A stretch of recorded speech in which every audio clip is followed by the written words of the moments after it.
بسم اللہ الرحمن الرحیم۔ السلام علیکم 10th کلاس، کیسی ہیں بیٹا آپ؟ آج ہم اپنی آن لائن کلاسز کا آغاز کر رہے ہیں اور اس میں جو سبق ہے وہ قدرت اللہ شہاب کا سبق علی بخش ہے۔ اب آپ لوگ 10th کلاس 3 سیکشن ہو، لیکن ہمارے پاس 4 گروپ بنے تھے۔ ان 4 گروپ میں سے ایک گروپ ایسا ہے جس نے اس کو مکمل کر لیا ہے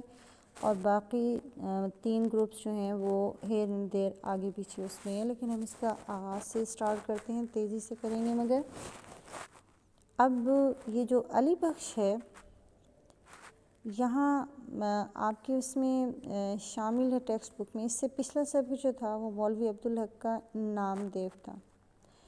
اب علی بخش جو ہے وہ ایک تھوڑا کمپلیکیٹڈ اس لیے ہو جاتا ہے کہ نام دیو مولوی عبدالحق نے جو لکھا، انہوں نے اپنے سامنے یہ چیز رکھی تھی کہ انہوں نے ایک خاکہ لکھنا ہے ایک شخص کے بارے میں، کہ اس کا پورا ایک سکیچ جو ہے وہ مائنڈ میں بن جائے کہ کس قسم کا وہ شخص تھا۔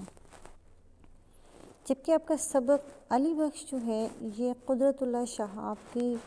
خود نوشت سوانح عمری یعنی آٹو بایوگرافی سے اقتباس لیا گیا ہے۔ اس میں آپ نے غور یہ کرنا ہے کہ یہ چونکہ خاکے کے طور پر نہیں لکھا گیا، یہ خود نوشت، یعنی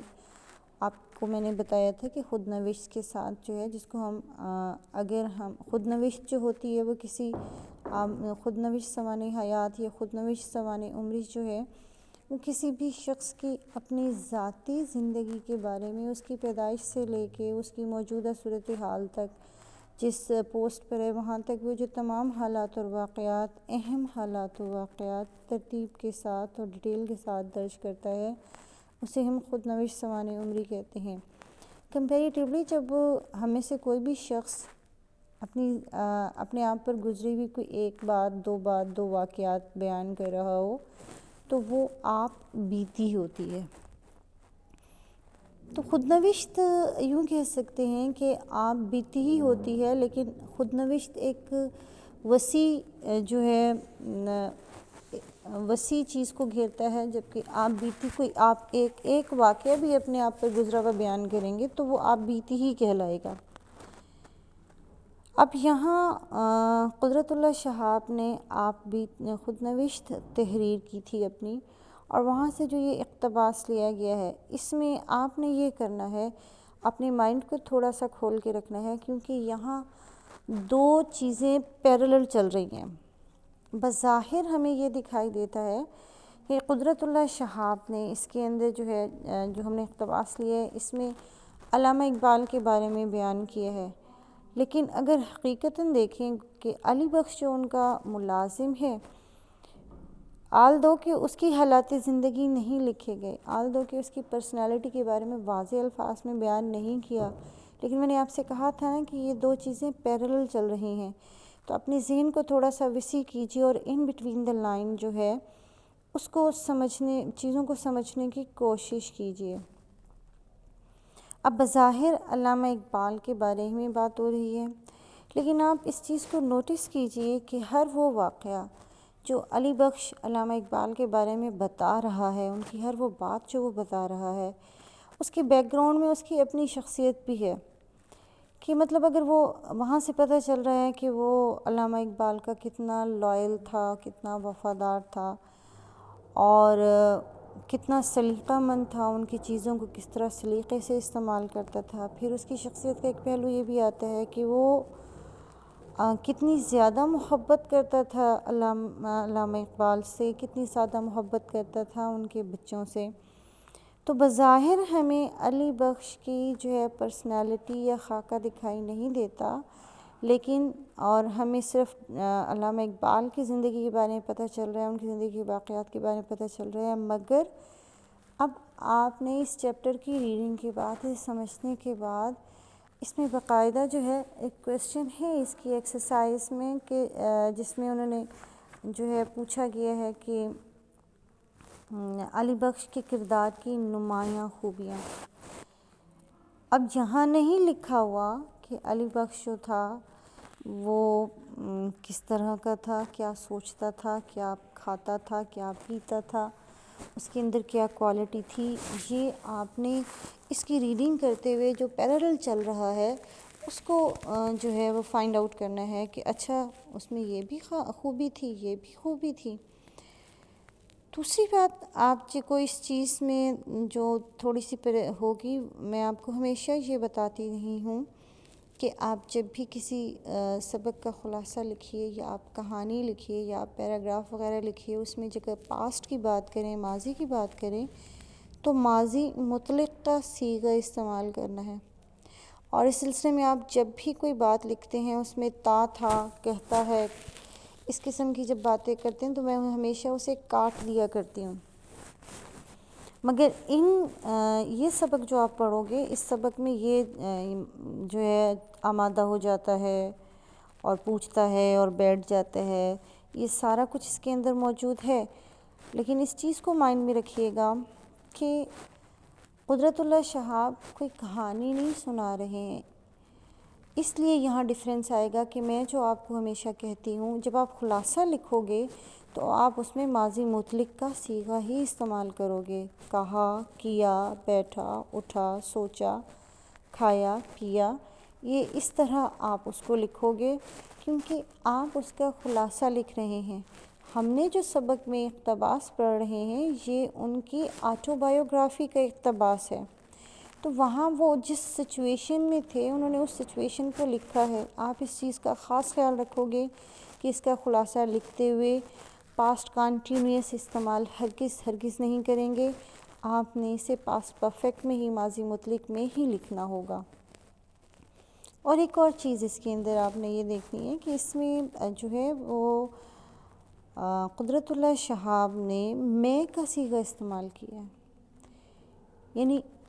فرسٹ پرسن پروناؤن جس کو آپ انگلش میں کہتے ہو اور جس کو ہم اردو میں کہتے ہیں صیغہ متکلم۔ تو جس طرح انگلش میں first person pronoun, second person pronoun اور تھرڈ پرسن پروناؤن ہوتے ہیں، یعنی فرسٹ پرسن پروناؤن آئی، مائی، مائن، می، تو یا آرز بھی ہوتے ہیں، ہم کی بات بھی آتی ہے، تو اردو میں بھی اسی طرح میں، میرا، ہمارا، ہم، یہ ہمارے فرسٹ پرسن پروناؤن یعنی صیغہ متکلم ہے۔ صیغہ متکلم استعمال ہوا ہے کیونکہ میں آپ کو پھر دوبارہ وہیں لے جاتی ہوں، یہ خود نوشت ہے۔ آپ نے یہ نہیں سوچنا کہ علی بخش کا خاکہ تحریر کیا گیا ہے، یہ ایکچولی خود نوشت کا حصہ ہے، مگر ایک طرح سے جب اس کے اندر اس خود نوشت میں علامہ اقبال کا خاکہ بھی آ جاتا ہے اور علی بخش کا خاکہ بھی آ جاتا ہے، تو اس چیز کا خیال رکھو گے آپ۔ اس کی جو ہے میں آپ کو ہم میں سے چاروں سیکشن نے اس کو آلموسٹ پڑھ لیا تھا، البتہ ایک آدھ سیکشن کے آخری ایک آدھ پیج رہتا تھا، اس سے آپ نے یہ پڑھ لیا تھا۔ میں اس کی جو مشکل الفاظ کی معنی ہے وہ میں نے جو بورڈ کے اوپر لکھوائے ہوئے تھے اس کی میں آپ کو واٹس ایپ کے اوپر معنی بھیج دوں گی، واٹس ایپ کر دوں گی، اسے نوٹ ڈاؤن کر لیجئے گا۔ اب آپ یہ دیکھیں کہ یہ ہمارا جو ہے آج کا ہے لیکچر، اس میں ہم ابھی صرف اس کا انٹروڈکشن دیکھ رہے ہیں کہ یہ خود نوشت کا حصہ ہے۔ آپ اس کو دیکھیں ذرا، وہ کہتے ہیں کہ ایک روز میں کسی کام سے لاہور گیا ہوا تھا، وہاں پر ایک جگہ خواجہ عبدالرحیم صاحب۔ خواجہ عبدالرحیم صاحب کون تھے؟ خواجہ عبدالرحیم لاہور کے معروف بیرسٹر تھے، یعنی مشہور بیرسٹر تھے، مشہور وکیل تھے۔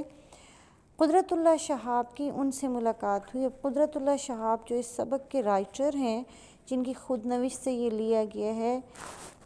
وہ جو ہیں آپ نے پیچھے ان کے اس میں نے آپ کو بتایا بھی تھا کہ قدرت اللہ شہاب جو تھے وہ وہاں کے ڈپٹی کمشنر تھے، جھنگ کے ڈپٹی کمشنر تھے، اور لائل پور کے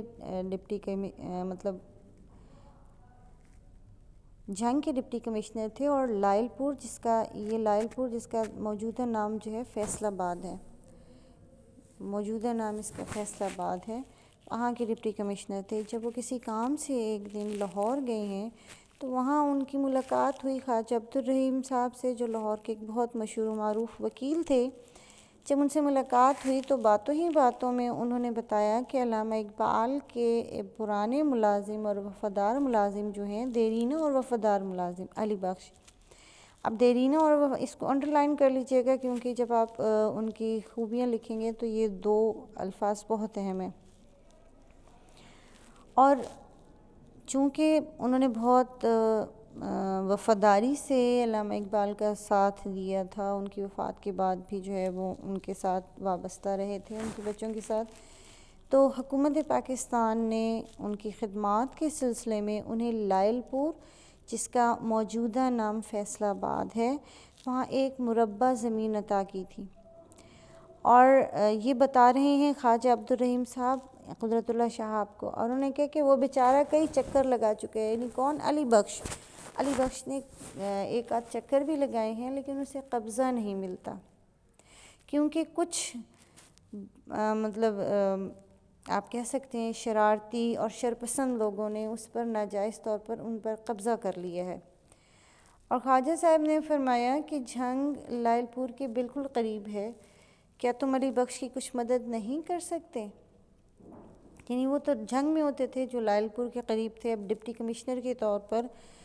آپ کو پتہ ہے کہ ڈپٹی کمشنر جو ہوتا ہے وہ ضلع کا ایک طرح سے مالک ہوتا ہے، تو ان کی اتنی اتھارٹی تھی کہ جس پر خواجہ عبدالرحیم صاحب نے کہا کہ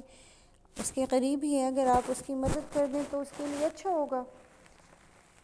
تو قدرت اللہ شہاب کہتے ہیں کہ میں نے فوراً جواب دیا کہ آج میں واپس جاتے ہوئے اپنی گاڑی میں اسے جھنگ لے جاؤں گا، اور پھر جو ان کی زمین کا قبضہ ہے وہ دلا دیتا ہوں، کیونکہ یہ دلوا کے ہی دم لوں گا، کیونکہ یہ ان کا جائز حق ہے جو انہیں ملا ہے، اور اس میں دیر نہیں ہونی چاہیے. اس کے بعد جو خواجہ صاحب تھے، خواجہ عبدالرحیم صاحب، وہ قدرت اللہ شہاب کو جاوید منزل لے گئے. اب جاوید منزل جو ہے وہ علامہ اقبال کی اس کا جو گھر تھا اس کا نام ہے، اور وہ ابھی تک لاہور میں علامہ اقبال روڈ پر ہی واقع ہے. یہ علامہ اقبال کا گھر تھا، لیکن آج کل آپ کو پتہ ہے کہ اس گھر کو انہوں نے اقبال میوزیم بنا دیا، اور یہ محکمہ آثار قدیمہ کی تحویل میں دے دیا گیا ہے. اب اس پر جاوید منزل پر جو ہے وہ بیرسٹر جاوید جو تھے، ان کا چیف جسٹس آف پاکستان بھی رہے تھے، جب ان کا استحقاق نہیں ہے، یہ گورنمنٹ کی تحویل میں ہے. وہاں وہ لے کر گئے اور علی بخش سے قدرت اللہ شہاب کا تعارف کروایا اور بتایا کہ یہ جھنگ کے ڈپٹی کمشنر ہیں، تم فوراً تیار ہو جاؤ، ان کے ساتھ ہی ان کی گاڑی میں بیٹھ کر جاؤ، یہ تمہیں فوراً تمہاری زمین کا قبضہ دلوا دیں گے. علی بخش کسی قدر ہچکچایا اور بولا، سوچیے تو صحیح، میں زمین کا قبضہ لینے کے لیے کب تک مارا مارا پھروں گا. یعنی وہ یہ کہہ رہے ہیں کہ علی بخش یہ بات سن کر تھوڑا سا ہچکچایا، تھوڑا سا مطلب اس نے شش و پنج میں بھی ہوا کہ جاؤں یا نہ جاؤں، اور پھر آخر میں اس فیصلے پہ پہنچا. تو اس نے کہا کہ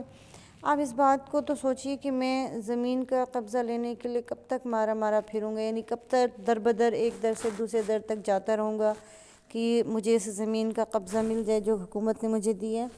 اب اگر قبضہ نہیں ملا تو جنہوں نے قبضہ کیا ہے وہ کھائے کڑھی. اب آپ یہ دیکھیں جو کہ سوفسٹیکیٹڈ ہوتے ہیں لوگ، ان کی گفتگو کرنے کا انداز بھی جو ہے وہ مختلف ہوتا ہے شرفا کا.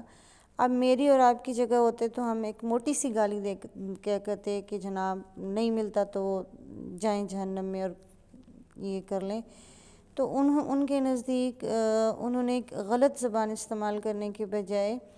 کیا کہا ہے کہ اگر مجھے قبضہ نہیں ملتا تو قبضہ کرنے والے جو ہیں وہ بے شک کڑی کھا لیں، مجھے سے کوئی فرق نہیں پڑتا. یعنی اگر ہم بہت ہی ستھرے الفاظ میں شائستہ انداز میں کہیں گے، ہم کہتے ہیں اچھا قبضہ نہیں ملتا تو جائے جہنم میں، تو یہ اسی طرح کی بات ہے. وہ کہتے ہیں کیونکہ میں اگر لاہور سے جاتا ہوں تو جاوید کا نقصان ہوتا ہے. اب جاوید کون ہے؟ میں نے آپ کو پیچھے ہی بتایا کہ علامہ اقبال کا بیٹا. اور پھر جاوید بھی کیا کہے گا، بابا کن جھگڑوں میں پڑ گیا، کن جھگڑوں میں پڑ گیا، کن مسائل میں الجھ گیا. یعنی دیکھیں وہ لائل کتنا ہے کہ وہاں سے اس نے کہا کہ میں اب روز روز جاؤں گا. تو جب وہ چھوڑ کر جاتا ہے، سارا گھر کا کام، ساری ذمہ داریاں جو تھیں وہ علی بخش پر تھیں، ہر چیز کو کنٹرول میں کرنا اور دیکھ بھال کرنا. تو یہ کہتے ہیں اگر میں جاتا ہوں تو اس کی چیزوں کا نقصان ہوتا ہے، پھر وہ کیا سوچے گا کہ یہ بابا عمر کے آخری حصے میں پتہ نہیں کن مسئلوں میں پڑ گیا ہے کہ زمین جائیداد کے پیچھے بھاگ رہا ہے۔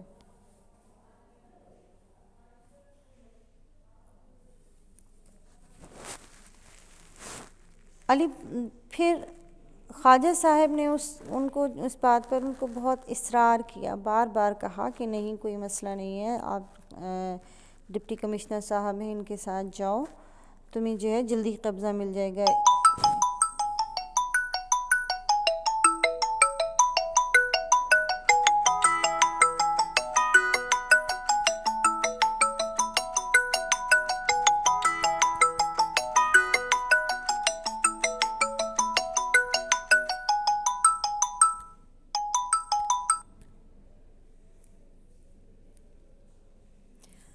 اس بات پر جو ہے وہ تیار ہو گئے علی بخش جو ہے قدرت اللہ شہاب کے ساتھ جانے پر، اور ان کے ساتھ کار میں بیٹھ گیا۔ لیکن ڈاکٹر قدرت اللہ شہاب کہتے ہیں کہ مجھے ایسے لگا کہ غالباً اس کے دل میں یہ گمان ہے، یہ خیال ہے کہ شاید میں بھی بہت سے دوسرے لوگوں کی طرح علامہ اقبال کے بارے میں باتیں پوچھ کر اس کا سر کھپاؤں گا، اسے تنگ کروں گا، اسے پریشان کروں گا۔ لیکن پھر وہ کہتے ہیں قدرت اللہ کہ میں نے بھی عزم کیا ہوا تھا کہ کوئی نہیں، میں خود علی بخش سے حضرت علامہ اقبال کے بارے میں کچھ نہیں پوچھوں گا، کوئی سوال نہیں کروں گا، کیونکہ سنا ہوا ہے کہ انہوں نے کہ علی بخش کے لیے علامہ اقبال جو ہیں وہ اتنے لازم ہیں کہ وہ اس کی زندگی کا جزو بن گئے ہیں، حصہ بن گئے ہیں۔ اب اگر یہ بات سچ ہے تو یہ جوہر یعنی یہ ہنر، یہ صلاحیت خود بخود عشق اور مشق کی طرح ظاہر ہو کر آئے گی، کیونکہ عشق کے بارے میں کہا جاتا ہے عشق یعنی محبت، کہ جب کسی سے محبت ہو جائے تو اسے چاہے جتنا چھپانا چاہیں اسے چھپایا نہیں جا سکتا۔ اسی طرح مشق یعنی خوشبو، اس کو جتنے بھی ڈبیوں میں بوتلوں میں بند کر کے رکھیں لیکن خوشبو جو ہے وہ اپنا آپ بتا دیتی ہے کہ یہاں سے خوشبو آ رہی ہے۔ اسی طرح اگر واقعی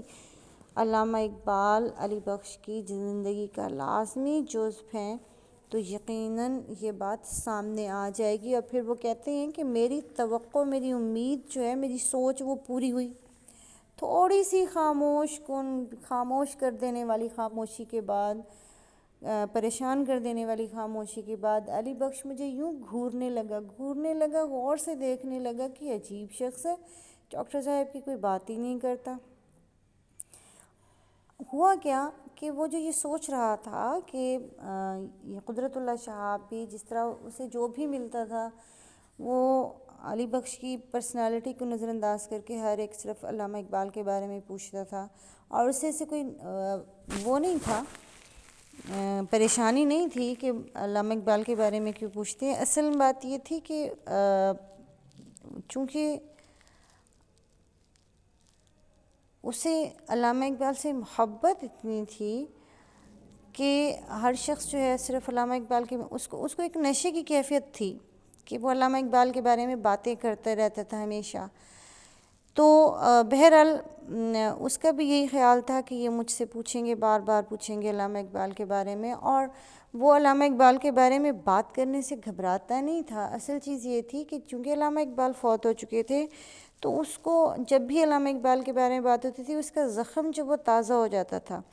اس کو وہ تکلیف یاد آ جاتی تھی کہ علامہ اقبال اسے بچھڑ چکے ہیں، اس لیے اس کے دل میں یہ شاید خیال پیدا ہو رہا تھا کہ یہ بھی مجھے پریشان کرے گا۔ وہ علامہ اقبال کی بات سن کر جب لوگ سوال کرتے تھے تو دکھی ہو جاتا تھا، پریشان ہو جاتا تھا۔ لیکن قدرت اللہ شہاب نے ایسا کچھ بھی نہیں کیا اور خاموشی سے جو ہے وہ اپنی گاڑی میں بیٹھے رہے۔ تو تھوڑی دیر کے بعد چونکہ کہا جاتا تھا کہ علی بخش کی زندگی کا لازمی حصہ ہیں، تو ان کی قدرت اللہ شہاب کی توقع پوری ہوئی کہ وہ حیرت سے جو ہے وہ قدرت اللہ شہاب کی طرف دیکھتا رہا، غور سے دیکھتا رہا کہ یہ کیسا شخص ہے جو علامہ اقبال کے بارے میں مجھ سے کچھ بات ہی نہیں کر رہا۔ سے رہا نہیں گیا، برداشت نہیں ہوا۔ کہاں برداشت نہیں ہوا؟ ایک سینما کے سامنے سے جب گاڑی گزر رہی تھی تو اس کے سامنے جو بھیڑ بھاڑ تھی، جو رش تھا، اسے دیکھ کر وہ منہ ہی منہ میں خود بخود اپنے آپ سے ہی باتیں کرنے لگا، اور تھوڑا اونچی کہ مسجدوں کے سامنے تو ایسا رش دکھائی نہیں دیتا۔ یہ بات کہنے کے بعد جو قدرت اللہ شہاب نے بخوبی سنی تو پھر اس نے جو ہے ان کی طرف رخ کر کے کہا کہ یہ بات میں نہیں کہہ رہا، یہ بات ڈاکٹر صاحب کہا کرتے تھے، علامہ اقبال کہا کرتے تھے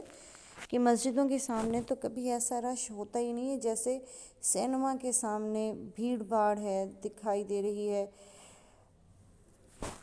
مطلب یہ کہ وہ جو ان کی زندگی کا حصہ تھے وہ سامنے آنے لگا۔